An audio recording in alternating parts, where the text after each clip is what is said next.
Another enrichment with the gifted guy, where we talk about the idea of executive functioning skills. Executive functioning skills, to remember, are the skills that we use in order to accomplish what we need to accomplish.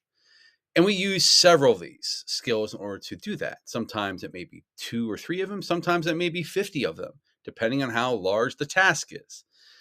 And we have to understand that within these executive functioning skills, there are micro skills.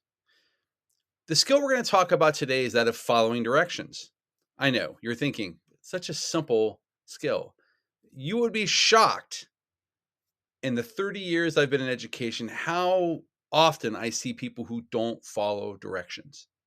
And following directions is not just in school, it's when you're trying to follow directions in a recipe, when you're trying to build something in a certain order, when you're trying to get somewhere by following directions. Following directions is a necessary skill in life that you're going to be using all the time. And if you do it really well, then you're going to have much more success than people that do not follow directions well, believe it or not. So, one of the micro skills we're going to talk about underneath following directions is the idea of sequencing. Sequencing, you can probably figure out, is what order are you going to follow these directions? So, typically, when you're talking about directions, it's several directions. It could be four, it could be 10, it could be however many. But when you're doing that, there is definitely an order to follow, or there is a better way to go about doing it than if you want another way. So we're going to talk about what that sequencing looks like. So the first thing is using logic to determine that order. So sometimes the order is decided for you. It will say here are 5 steps to do this recipe. And if you if you don't go in the right order, you're not going to get what you want. So in other words, if you're making spaghetti, you have to first boil water, then you have to put the noodles in, and then you have to set a timer for 10 minutes, and then you have to drain that water. You can't drain the water first because then you don't have something to boil those noodles. So the order matters. And there's many times where order does matter. Think about when you're building a house, there's a certain sequence that you go in. And if you don't follow the correct order, then something is not going to go well. So logic can be used when it comes to that order. Sometimes there's not a clear order. It may not be numbered, but there is a prioritization. So prioritization is a second skill that you might be using. So how do I prioritize what to do first? And there are different reasons to prioritize. One might be for importance, which one is the important one? Or you may be pacing yourself. So I'm going to start with a really difficult task first, get that out of the way, and the other task will seem easy. Or other way around, you're going to save the most difficult one for last. Whatever way you decide to prioritize, you need to have a plan for that prioritization. What order are you going to go in? So if there's not numbers to your steps, number them for yourself. Say, I'm going to do this one first, this one second, this one third. So whether there is a written order or there's not, you should always follow an order and make sure that it makes sense to what you're trying to accomplish. The next part of sequencing is not skipping steps. Now, there will be times where it's okay to skip a step.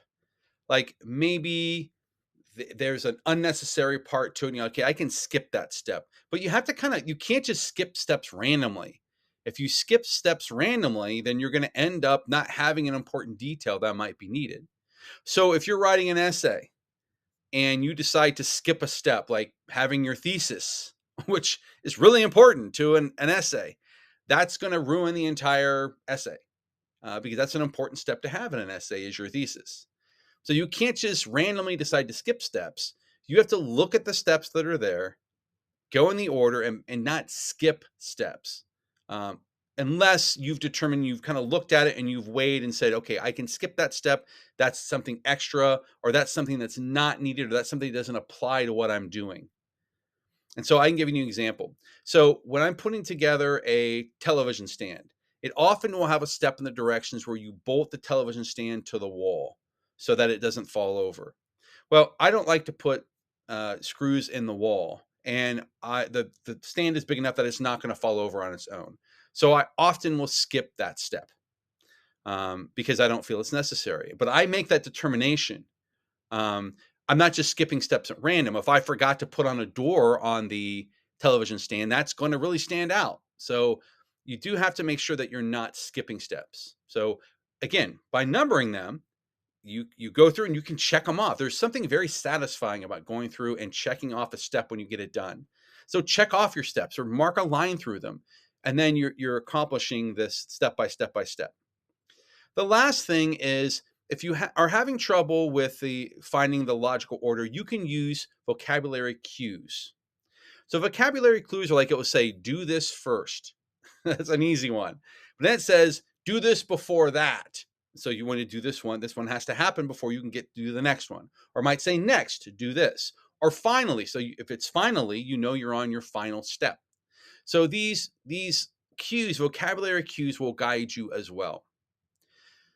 So when it comes to following directions, sequencing is very important. Sometimes that sequencing is determined for you, and it's important to follow that order and to not skip steps.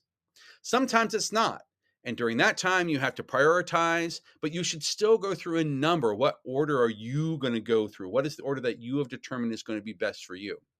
By doing this, you ensure that you have indeed followed the directions, because you can check them off one by one, and you can make sure that you have accomplished them all. And by accomplishing all the directions, you're going to be more likely to be successful getting done what you need to get done.